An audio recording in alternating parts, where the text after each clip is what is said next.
Hello viewers, welcome to another update. তো আজকে যে বিষয় নিয়ে বলবো সেটা হচ্ছে যে এসএসসি নোটিফিকেশান আজ বেরোনোর একটা সম্ভাবনা রয়েছে। আজ যদি নাও বেরোয়, এই সপ্তাহের মধ্যে কিন্তু নোটিফিকেশান বেরিয়ে যাবে। এবং আরেকটি প্রশ্ন আমাদের সবার মনে জাগছে, আমাকে অনেকে কমেন্ট করেছে এবং আমাকে জানতে চেয়েছে যে কারা কারা বুঝতে পারবে।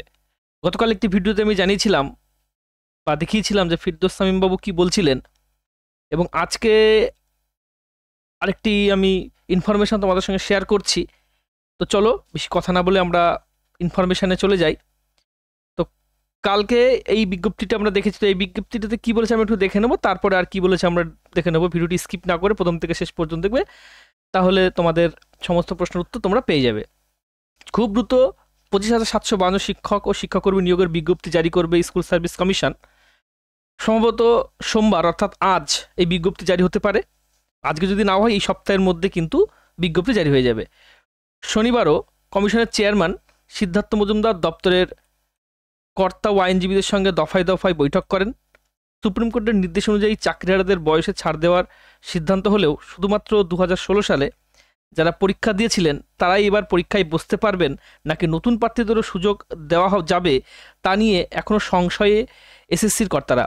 কারণ সুপ্রিম কোর্টের নির্দেশে এই ব্যাপারে স্পষ্ট কিছু উল্লেখ নেই।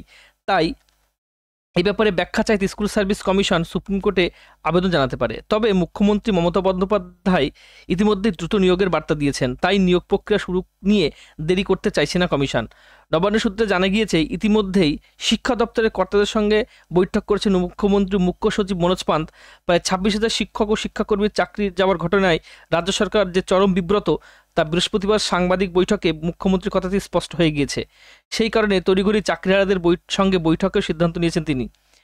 আর শুক্রবার এসএসসি চেয়ারম্যান জানিয়ে দিয়েছেন 3 মাসের মধ্যে নিয়োগ প্রক্রিয়া সম্পন্ন করা সম্ভব নয়।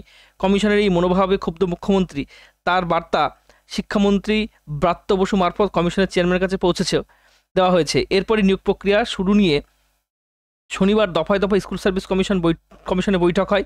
2016 সালে শিক্ষক শিক্ষাকর্মী নিয়োগের পরীক্ষার্থী 22 লক্ষ পরীক্ষা দিয়েছিলেন। এই বিপুল সংখ্যক প্রার্থী ছাড়াও নতুন প্রার্থী আবেদন করলে সংখ্যা আরও বাড়বে। সেক্ষেত্রে পরীক্ষা নেওয়ার পরিকাঠামো অনেক বাড়াতে হবে। মাত্র 3 মাসের মধ্যে এই পরিকাঠামো তৈরি করা, পরীক্ষা নেওয়া, খাতা দেখা, প্যানেল প্রকাশ করা সম্ভব কিনা তা নিয়ে সংশয়ে রয়েছেন কমিশনের কর্তাদের একাংশ। কিন্তু মুখ্যমন্ত্রী যেহেতু নিয়োগ প্রক্রিয়া শুরু করে দেওয়ার কথা বলেছেন, তাই হাতে সময় নিয়ে বিজ্ঞপ্তি জারি করে দেওয়া হতে পারে। তবে সুপ্রিম কোর্টের নির্দেশে কারা পরীক্ষায় বসতে পারবেন তার স্পষ্ট উল্লেখ না থাকায় কিছুটা দোটানার মধ্যে রয়েছেন কমিশনের কর্তারা। এক্ষেত্রে সুপ্রিম কোর্টের ব্যাখ্যা চাওয়ার পক্ষেও তারা মত দিয়েছেন। সুপ্রিম কোর্টের ব্যাখ্যা পাওয়ার পর নিয়োগ শুরু হলে বিজ্ঞপ্তি এখনই প্রকাশ করা যাবে না। আবার দ্রুত বিজ্ঞপ্তি জারি করা না হলে চাকরিহারারাও সরকারের ওপর আস্থা হারাবে। সেই কারণে সরকার এখন চরম দোটানায় পড়েছে। এমনিতে স্কুলগুলিতে শিক্ষকের অভাব থাকায় পঠন পাঠন ব্যাহত হচ্ছে, তাই ওই শূন্যপদ পূরণ অবিলম্বে করা দরকার। তো এই নিয়ে অনেক কিছু বলেছে এবং সেই নিয়ে অভিজ্ঞ আইনজীবীদের সঙ্গে এবং যারা প্রাক্তন বিচারপতি তাদের সঙ্গে পরামর্শ নিয়েছে রাজ্য সরকার এবং কমিশন। এবং আমি একটা জিনিস তোমাদের বলবো যে ফ্রেশ সিলেকশন প্রসেস বলতে কী বলে এবং ফ্রেশ রিক্রুটমেন্ট প্রসেস বলতে কী বলে কমিশনের ভাষায়। যে ফ্রেশ সিলেকশন প্রসেস যেটা বলা হয় new selection from existing applicants under the same recruitment notification, অর্থাৎ 2016 সালে যারা বিজ্ঞপ্তি অনুসারে নোটিফিকেশন করেছিলেন এবং যারা পরীক্ষায় বসেছিল তারাই শুধুমাত্র ফর্ম ফিল আপ করে সেখানে আবেদন করে বসতে পারবে পরীক্ষাতে। আর ফ্রেশ সিলেকশন কি completed new recruitment starting from fresh application. Who can participate only those who had applied early, অর্থাৎ যারা এর আগে আবেদন করেছে তারা কিন্তু তারাই একমাত্র বসতে পারবে। আর ফ্রেশ সিলেকশনের ক্ষেত্রে নতুন পুরনো সকলেই বসতে পারবে। কিন্তু ঠিক আছে, নোটিফিকেশান অর্থাৎ same old notification is issued, অর্থাৎ আগের যে নোটিফিকেশান ছিল সেটা ইস্যু করা হতে পারে হয় আর কি, যদি ফ্রেশ সিলেকশন প্রসেস বলা হয়। আর নিউ সিলেকশন ইজ পাবলিশ যদি বলা হয় তাহলে সেক্ষেত্রে নতুন নোটিফিকেশান পাবলিশ করা হয়। Usually done when previous selection process found faulty and unfair. আর যদি when recruitment is are entirely scrapped and needs to start fresh, অর্থাৎ যদি সম্পূর্ণরূপে মানে পুরোপুরিভাবে যে পুরোটাই যদি ফল্টি থাকে বা পুরোটা যদি স্ক্র্যাপড হয়ে থাকে সেক্ষেত্রে ফ্রেশের দরকার হয়ে থাকে।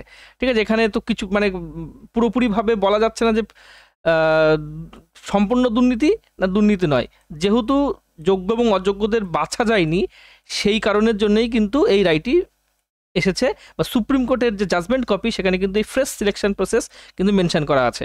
যদি ফ্রেশ রিক্রুটমেন্ট প্রসেস জাজমেন্ট করা থাকতো বা বলা থাকতো সেক্ষেত্রে কিন্তু এইভাবে নতুন এবং পুরনো সবাই আবেদন করতে পারবে। এটা কিন্তু কোর্টের ভাষা অনুসারে বলা হয়। এবার সুপ্রিম কোর্টের যে জাজমেন্ট কপি, এর আগেও আমি দেখিয়েছি জাজমেন্ট কপিতেও কিন্তু সেই একই কথা কিন্তু বলা রয়েছে, এই যে ফ্রেশ সিলেকশন প্রসেস, এখানে কিন্তু ফ্রেশ রিক্রুটমেন্টের কথা বলা হয়নি।